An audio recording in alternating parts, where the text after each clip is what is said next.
Welcome to Stocks to Follow. This is on the podcast and the video. Don't forget, if you're watching on YouTube, hit that subscribe button and notification bell if you want the straight to inbox. Paul Hill's with me, equity analyst, full-time investor. You right, fella? Yeah, it's Friday the 13th, though, so watch out for anything happening like black cats. Not only that, tech issues. We've had an hour and a half of tech issues. So that's taken us down. I'm assuming it's Friday the 13th. I think it's Zoom, to be honest. It conflicts with my system, but there we are. We're here. So there we are. Let's start off then. Let's start off on a macro level. Big, massive news out this week on Pfizer and the vaccine, wasn't it? You know? Absolutely brilliant. Yeah, I mean, it was totally blockbuster. It was. I thought the efficiency rates of vaccines, we were both quite positive when they were coming through. We're going to be roughly around about 50%. And I remember having a good chat to you in terms of I didn't think if 50% effective, it would actually give us herd immunity because we were still going to have everybody inoculated every 3 or 4 months. But 90% is a game changer. And that's what the market actually responded to. And you saw that through the sentiment, your fear gauge, because it went from 22 last Friday. And I think it's over double that. It's over 50 now. And yeah, we had a sort of like a bipolar response on the markets. All the banged up trodden down sort of COVID stocks from before. So your banks, your airlines, your cruise liners, all that kind of stuff soared.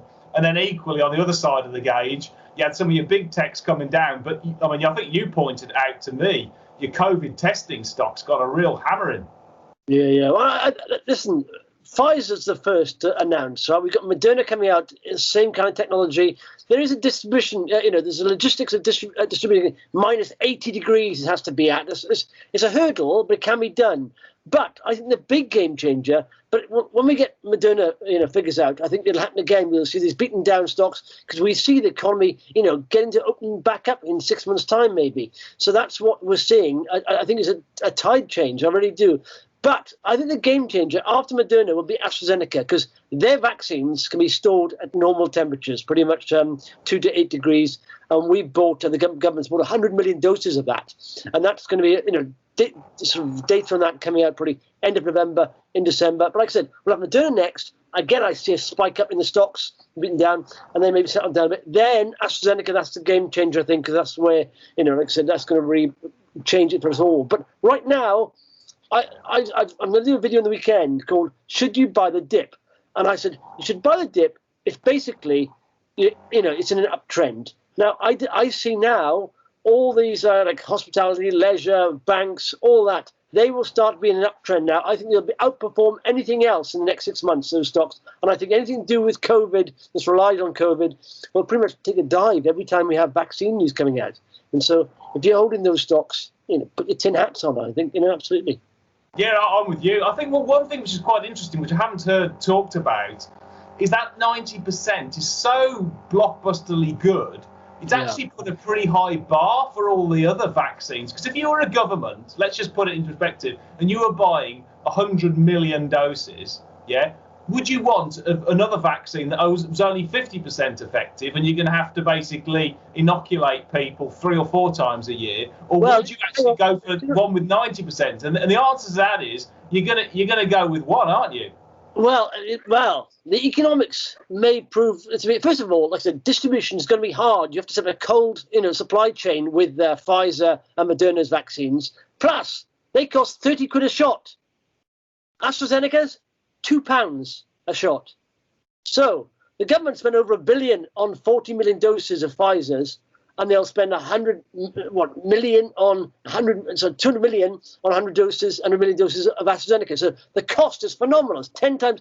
Pfizer's is 10 times the cost of AstraZeneca's, pretty much. If it comes down to the cost, and also in developing worlds, you're going to have a problem with Pfizer and Moderna's because they have to be at minus 80, whereas AstraZeneca is fine. It can be distributed around the world. So AstraZeneca. Let's just take a step back. Okay, if you were a government and you were given the choice of getting herd immunity or not herd immunity, it's an easy one because we don't know GDP.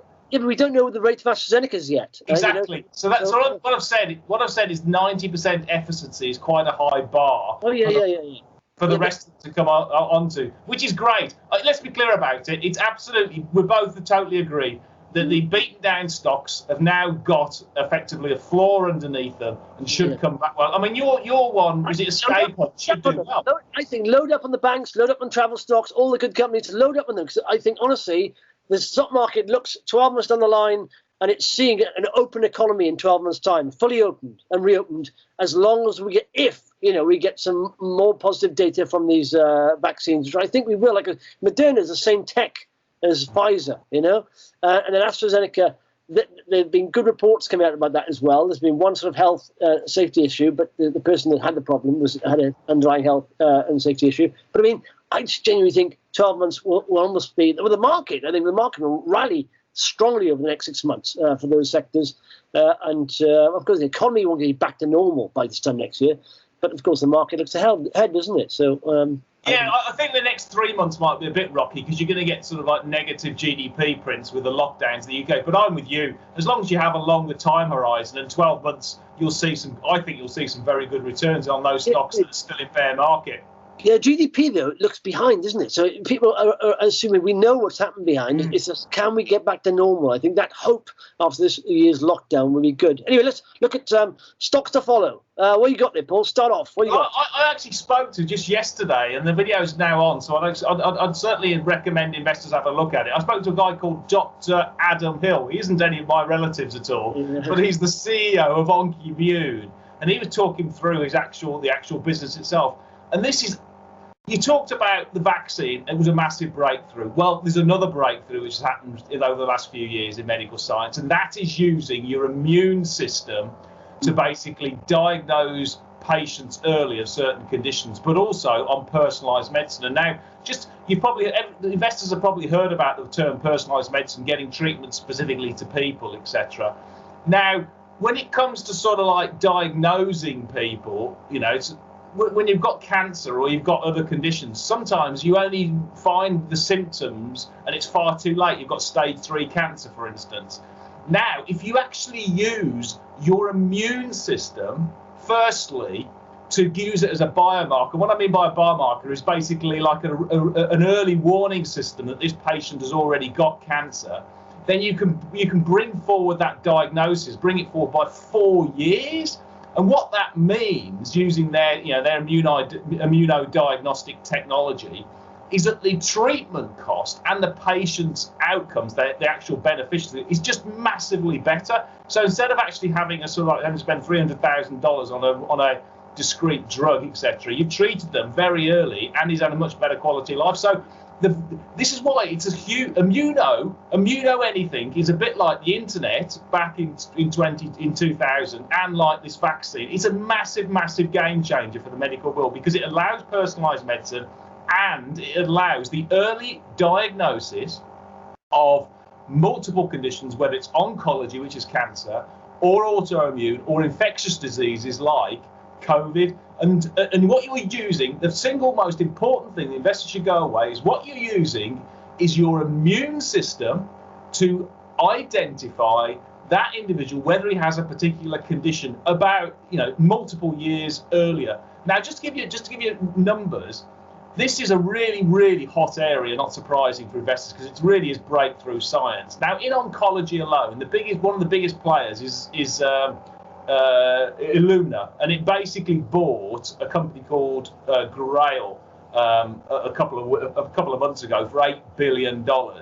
It sizes the oncology immuno sector, the next generation diagnosis, at $75 billion, and that just is one therapeutic area. So the reason why I alert investors to this is that this company has built a database of immunodiagnostic science that is just leading edge, and therefore you can then use it to develop products. And it's got one of its own, which is a lead early warning system for lung cancer.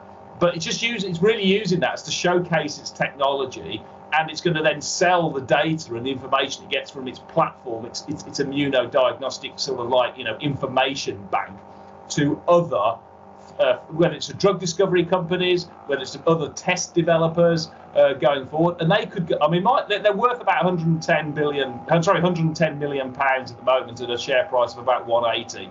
I could easily see them getting to well over $1 billion in 10 years' time. That would not be a stretch. But given their competitors have just been bought for $2 billion and for $8 billion, and if you just worked out what the platform is worth and just used as sort of like a modest peer group multiple of a multiple of 4 of their R&D spend, you get to a fair value for the shit just for the platform, regardless of the test they have, of £4 over £4.30 compared to 180p. So the point here, the big picture is that they have got one of the only immunodiagnostic data stores in the world that likes of Roche, Genentech, Novartis are actually going to be able to leverage to develop their diagnostics and to develop their drugs going forward.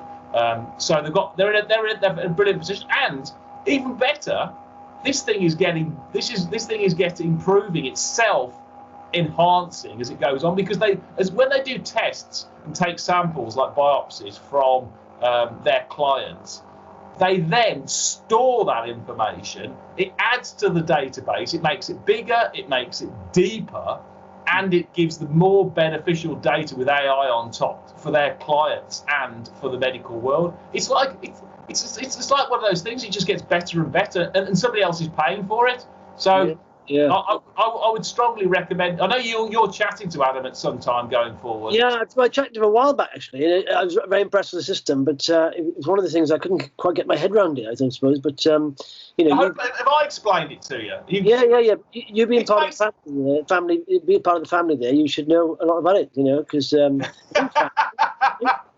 him being your brother, you should say, give us a couple of shares.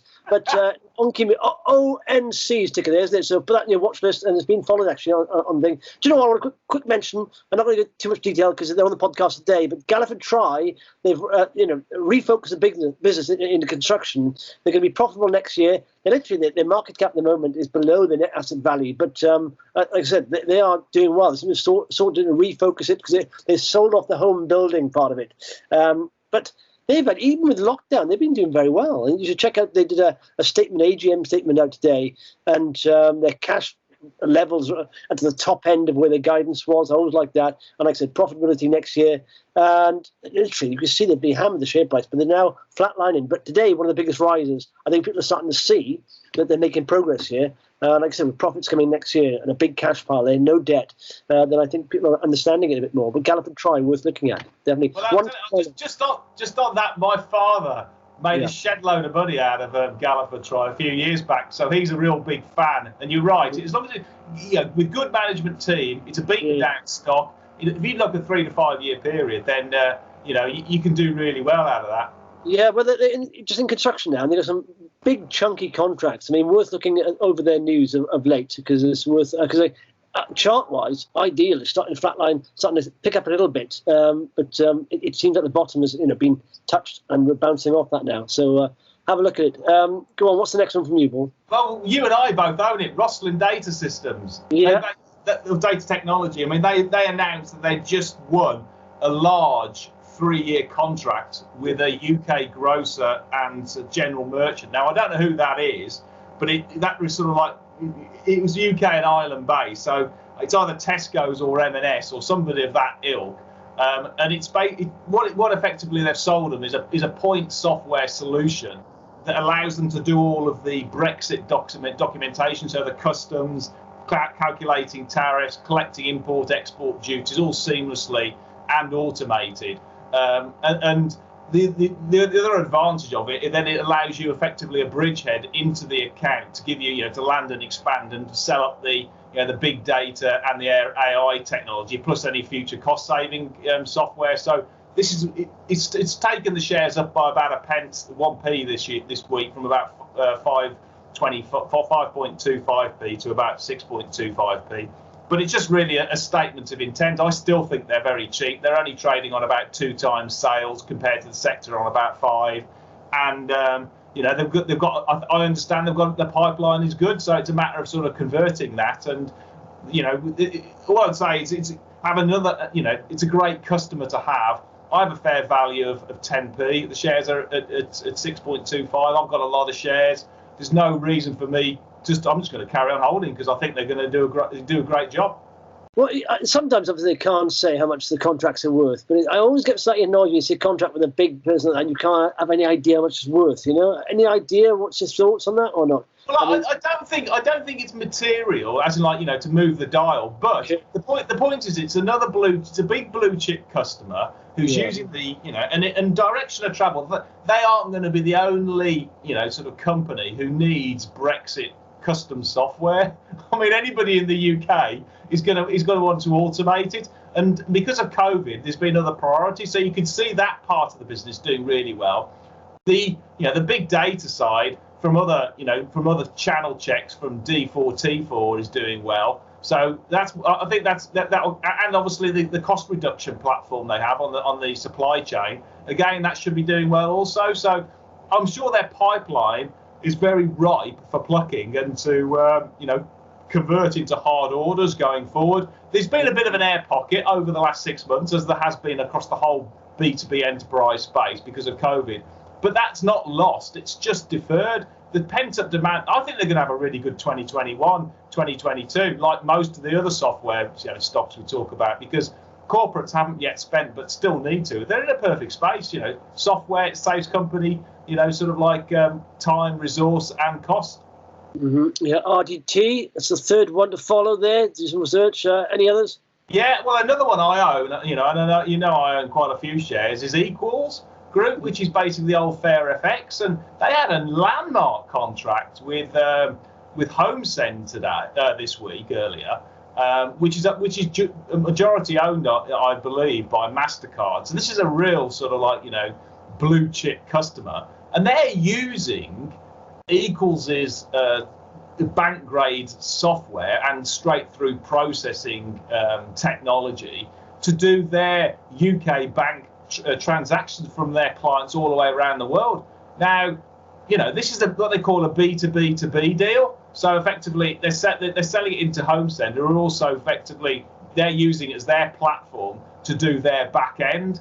And that just shows you how, one, good the technology is, and two, if some of the biggest hitters of the operators in the world decide to, standardize on Equals' platform, then they're still trading a ridiculously low valuation on sort of 1.4 times sales compared to the market for fintech sort of payments. They're about 4, 5, 6 times. So again, I just think there's a lot of upside there. I mean, it's a first of hopefully a lot of deals onto this B2B2B side.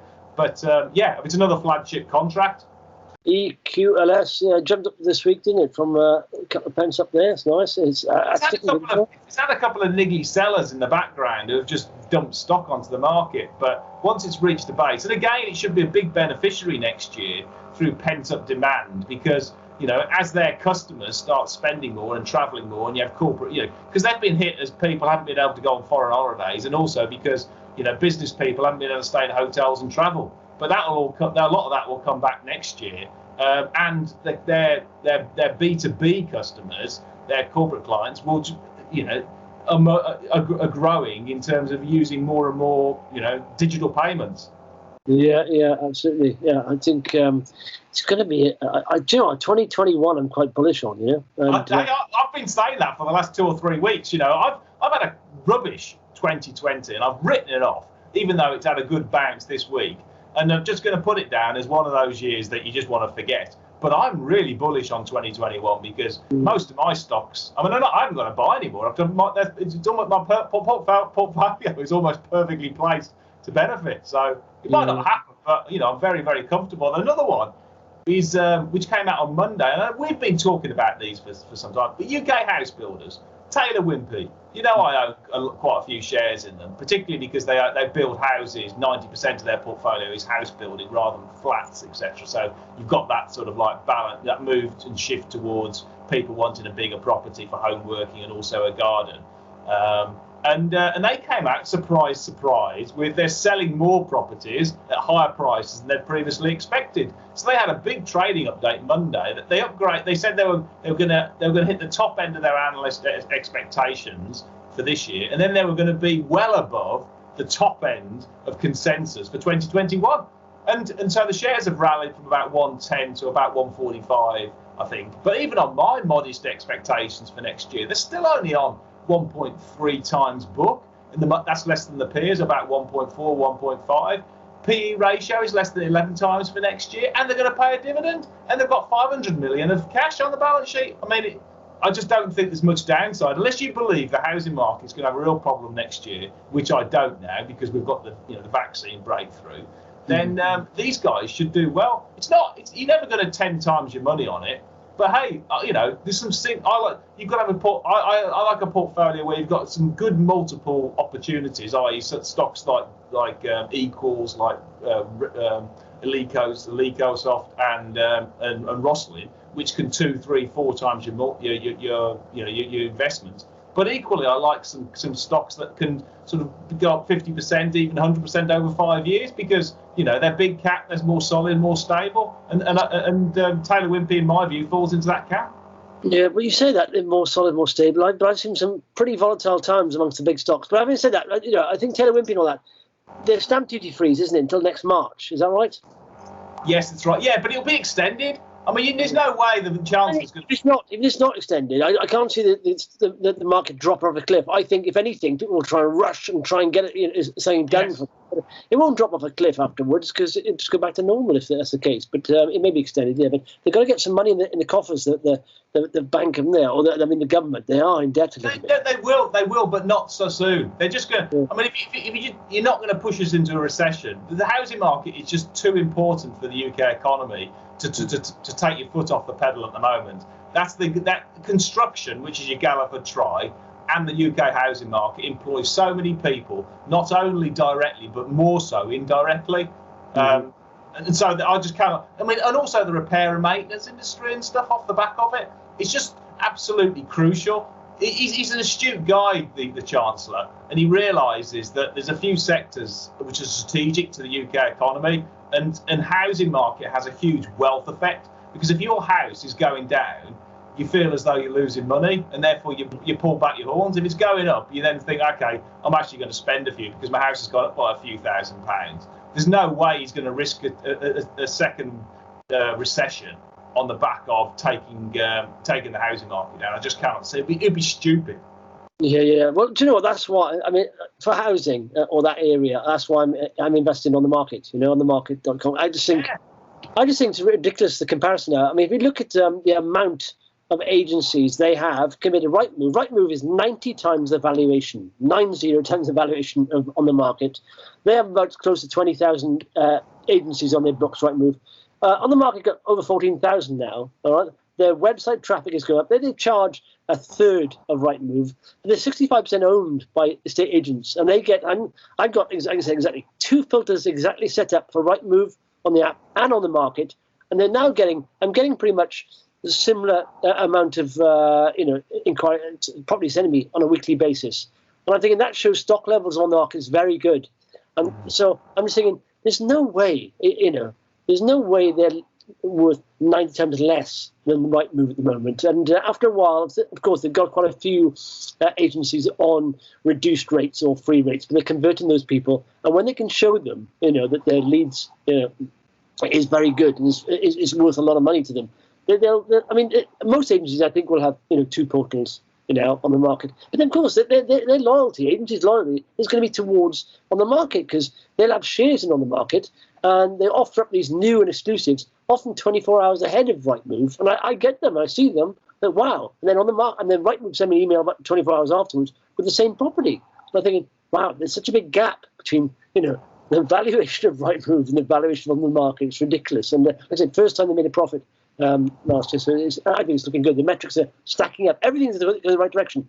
Agencies signing up for them, and website traffic, everything is going in the right direction from the market. Yeah, I think you've chosen well there. I mean, we've chatted about sort of on the market a few times, and the only reason why I didn't, I like the management team, I love the business opportunity, is that I have exposure to the housing market through Eleco and Elecosoft, and likewise with Taylor Wimpey, and also with Lloyd's. And Lloyd's has got the biggest mortgage book so I have enough housing market exposure. But I think you're right. I mean, it's got a one-way. It's going to, once you reach a critical mass, which is already done, it almost becomes, the brand becomes self-fulfilling, because you haven't got to advertise, because it just becomes people like you start being the ambassador because you're customers and you're getting a great service. You start saying to your neighbour, actually, I'm getting this and this and this, and so just virally they get lots of more customers, and they haven't even got to advertise. And you had that with Aldi back in like 15 years ago when it sort of increased market share because people used to sort of think actually that's the best thing to go to. So you're going to get it on with OnTheMarket. Yeah, and and literally, the more people sign up to you, of course, as a user, the more email shots you send out. So, of course, it generates a lot more website traffic. So, yeah, it just builds. It's just a flywheel effect, isn't it? Anything else? No, I think that's probably it, really. I mean, as I say, there's been a good bounce. I'm pretty positive about the actual, the year end, and I think next year is going to be excellent. Yeah. Cool. There we are. 5 stocks to follow there. And don't forget, if you want this video to your inbox, then hit that subscribe button and notification bell. Paul, speak next week. Yeah, thanks, Justin.